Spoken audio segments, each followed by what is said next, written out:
Hello everyone, मेरा नाम है Aditya Saxena and welcome to AS अब इनिशियल क्लासेस। आज से हम शुरू करने जा रहे हैं द इंडियन एविडेंस एक्ट 1872, जिसको हम हिंदी में कहते हैं भारतीय साक्ष्य अधिनियम 1872। पहला काम आप ये करेंगे कि जितने भी बेयर एक्ट्स हैं आपके पास, उन सबका इंग्लिश में और हिंदी में नाम आपको मालूम होना चाहिए।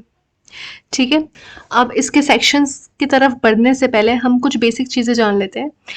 पहला, लॉज। हमारे पास दो लॉज हैं, पहला सब्सटेंटिव लॉ, दूसरा प्रोसीजर लॉ। इनमें क्या डिफरेंस है? सब्सटेंटिव लॉ वो लॉज होते हैं जो हमें राइट्स, लाइबिलिटीज और रेमेडीज बताते हैं। प्रोसीजर लॉ, जैसे कि आपको नाम से ही समझ में आ रहा होगा, प्रोसीजर जो हमें प्रोसेस बताता है। किसकी प्रोसेस बताता है?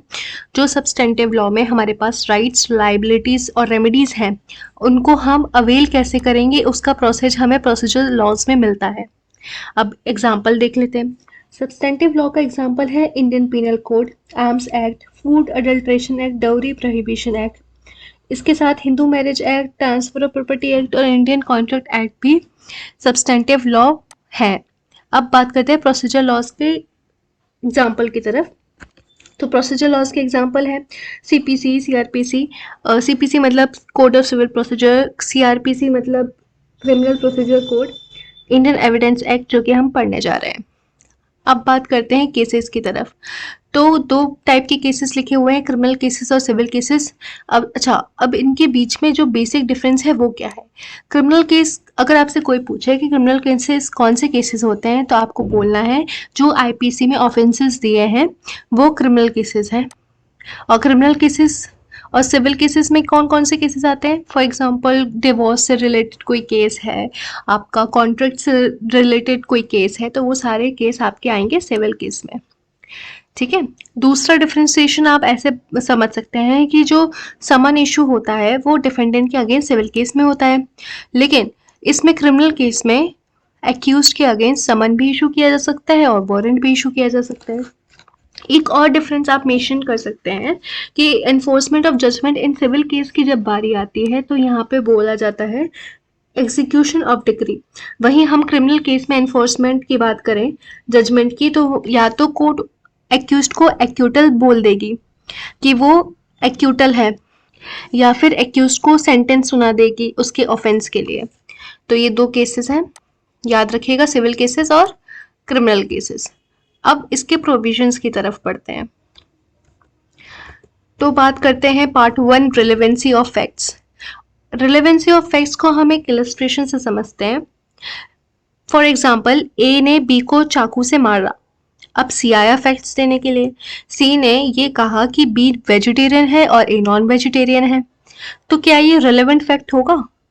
क्या ये फैक्ट जो उसने दिया है सी ने बी और ए के बारे में, क्या ये बता रहा है कि ए ने बी को क्यों मारा, कि ए ने बी को कैसे मारा, या ए ने जिस चाकू से बी को मारा वो चाकू है कहाँ, कहाँ से पाया गया? अगर इन सारे ट्रांजैक्शंस के बारे में वो फैक्ट नहीं बता रहा है तो वो फैक्ट रिलेवेंट नहीं है। ऑल्दो सी का ये कहना कि बी वेजिटेरियन है और ए नॉन वेजिटेरियन, ये एक फैक्ट तो है, बट हम इसको रिलेवेंट फैक्ट्स नहीं कहेंगे। अब बात करते हैं इसके सेक्शन 1 के बारे में, शॉर्ट टाइटल। तो इसका शॉर्ट टाइटल ये कहता है, दिस एक्ट में be called the Indian evidence act 1872। इस एक्ट को इंडियन एविडेंस एक्ट 1872 कहा जाता है। Extend, it extends to the whole of India except the Jammu and Kashmir. ये पूरे भारतवर्ष में लागू होता है accept Jammu and Kashmir.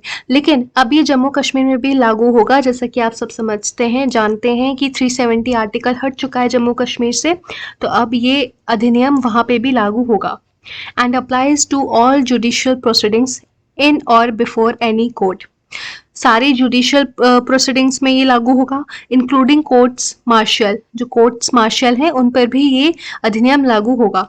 Other than courts martial convened under the Army Act, the Naval Discipline Act or the Indian Navy Act or the Air Force Act, but not to affidavit presented to any court or officer, nor to proceedings before any arbitrator. ठीक है, तो इसका मतलब ये है कि court martial पर भी लागू होगा, लेकिन ऐसे कोर्ट मार्शल पर लागू नहीं होगा जैसे the Indian naval act, discipline act और air force act, army act. इन कोर्ट मार्शल्स पर ये अधिनियम लागू नहीं होगा, और ना ही एफिडेविट्स पे लागू होगा, और ना ही आर्बिट्रेटर पे लागू होगा। अच्छा, क्वेश्चन ये बनता है कि आर्बिट्रेटर पर क्यों लागू नहीं होगा? इसका आंसर ये है कि आर्बिट्रेशन होता है वो म्यूचुअल अंडरस्टैंडिंग से होता है दोनों पार्टीज की, तो इसलिए वहाँ पे इंडियन एविडेंस एक्ट के प्रावधानों को कंप्लीटली फॉलो करना इतना आवश्यक नहीं होता। ठीक है, अब बात करते हैं इसकी कमेंसमेंट की।